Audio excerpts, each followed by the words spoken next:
So guys, with the Barrow Dyad now fully upgradable and the Lodestar catalyst now available to obtain, thought it'd be a good idea to kind of just break down both these weapons, give my thoughts on them, and then we'll also talk about Finality's Auger as well at the end.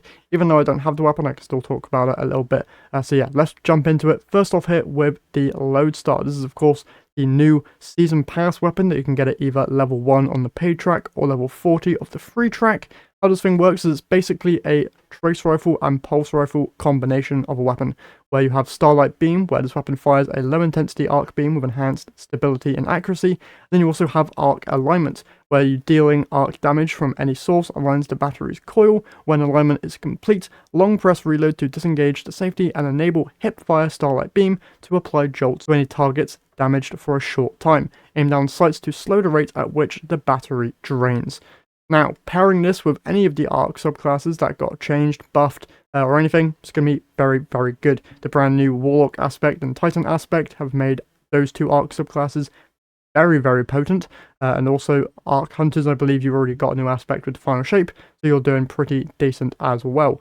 But overall, with the arc changes this episode, Lodestar here benefits a whole lot from them. Sadly, it doesn't benefit from any of the new arc perks because the catalyst for this weapon only grants you, well, amplified, increased reload speed, aim down sight speed, and movement speed, which isn't all that great. I would have loved to have seen this thing get something like Rolling Storm, or something along those lines, maybe Volt Shot at the very least. Jolting feedback also would have been cool, but sadly, nothing there in the catalyst side to grant you any of those traits. Now, one thing for my Warlocks out there, if you're interested in a build, this thing, because it is able to jolt, does fit in nicely with a Geomags build to generate you those ionic traces. So the general Delicate Tomb Geomags build will work very nicely here with Lodestar if for some reason you don't want to use Delicate Tomb. If you want your primary ammo weapon to be generating you those traces rather than your special ammo weapon doing so, this Lodestar is going to be a good alternative for that. Not any better compared to Delicate Tomb, obviously, because it's going to be generating you way more traces. But if you just want to use a primary weapon instead of a special one, Lodestar is going to be a good option there for you. Alongside that, pairing it with any of the Trace Rifle focused artifact mods this episode, or any of the arc focused artifact mods, is just going to be so great for you with this weapon. So generally, it's a very good weapon. I'd like to see how it plays out after this episode ends, when those Trace Rifle and arc focused mods are gone. I feel like it's going to be fine because the arc buffs that this episode released with going to be staying, so that's probably going to be a good thing for Lodestar. So overall, very good weapon, and I would highly recommend going for it if you are after it, alongside the catalyst there, which I'm guessing might get changed at some point because it isn't all that great, and I can imagine that they would end up changing it at some point. Now though, let's talk Barrow Dyad, because there's a lot more to talk about this weapon compared to Lodestar. Barrow Dyad released, I believe, the second week of this episode with a secret exotic mission and questline that has just recently ended, with the final 2 catalysts being available this week. I've already made guides and stuff on how to get those, so you can find those on my channel. But generally for this weapon, if you're using it just as its default, it's not all that great. This thing definitely benefits from getting the different upgrades, especially the one for all or target lock catalysts. That's because those 2 catalysts do pair very nicely with its 2 traits, that being Taken Resolution or Taken Ambition, depending on what path or trait you have selected.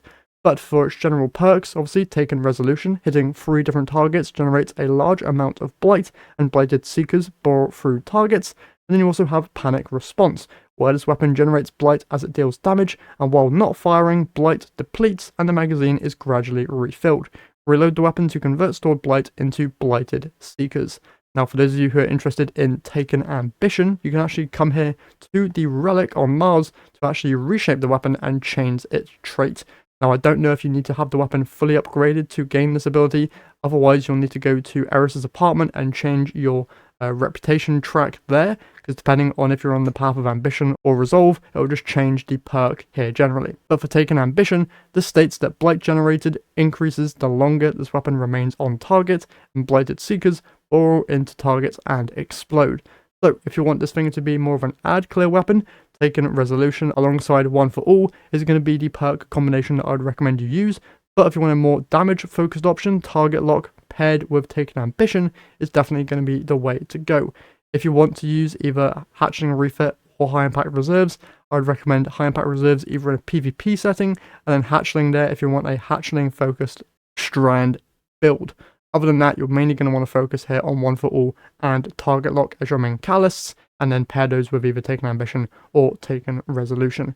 Now, next week I'm going to be making a video going over my thoughts and feelings on the quest line for this exotic weapon, alongside just my thoughts on this episode generally, because there are a whole load of thoughts, especially with the final part of the quest line for these upgrades.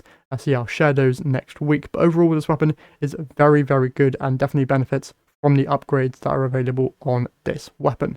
Now, to end off here, we're just going to talk quickly about Finality's Auger, the brand new weapon from the Sundered Doctrine dungeon. Now, sadly, I still do not have this weapon to drop, even though I've done this dungeon so many times now. But for those who don't know, Finality's Auger is the brand new linear fusion rifle from the dungeon, and it comes with Runescribe's Forge, where you long press to fire a special projectile that deploys a Runescribe turret. This projectile costs 3 ammo to fire, and you can aim the projectile skyward to provide the clearest sightline for the turret, which will automatically shoot at nearby targets. You then also have Runescribe's Beacon, where while the turret is deployed, this weapon can paint targets with its laser projectiles. The turret prioritizes painted targets and fires more powerful munitions at them. Long press to swap between normal fire and laser fire modes. Alongside that, for the catalyst, if you get the quest done for that, you can get your hands on Bait and Switch, which I believe would work with the Runescribe turret that it fires, because it would be pretty weird if it didn't. I feel like the idea of this weapon is to shoot that turret into the sky, have it shoot at a boss or something, and then you can use your other 2 weapons to proc Bait and Switch, have the turret potentially do more damage, and just generally use your other weapons for DPS as well. Now, I haven't really seen anybody talk about this weapon being meta-defining. It just seems to be more of a fun weapon to use. I've seen some builds focused around Warlock with the Arc turret, the Solar turret, Stasis turret, and then this turret as well. So you're getting like 4 or 5 turrets potentially. You also have No Time to Explain with its turret as well. So if you want a turret-focused build, this weapon might be a good option there for you. But yeah, best of luck in trying to get this thing to drop, because an RNG weapon similar to those of the past. So I still haven't gotten it to drop, sadly, so that's why I'm not seeing any real gameplay of it. But if you have been lucky enough to get it, leave your thoughts on it in the comments down below, and let me know if you like this thing or not. Alongside that, it does also come with an ornament from the other store, so if you don't like the way it looks, you can get this ornament for it to make it look a lot nicer. The same goes for Barrow Dyad as well, if you're not a fan of the taken or like broken look that it has going for it. The catalyst, or the ornament, sorry, does make it look a lot cleaner, gives it that more awoken looking vibe, which does look very, very cool. And yeah, that's all I have to say on the exotics that were released within episode 3 Heresy. Overall, they're all very good and interesting, so if you want them, definitely would recommend spending the time to go and get them. But yeah, that's all I have for you guys today. Hopefully you have enjoyed the video. If you did, remember to leave a like and subscribe. That's all I've got for you guys today, so I'll catch you all in the next one.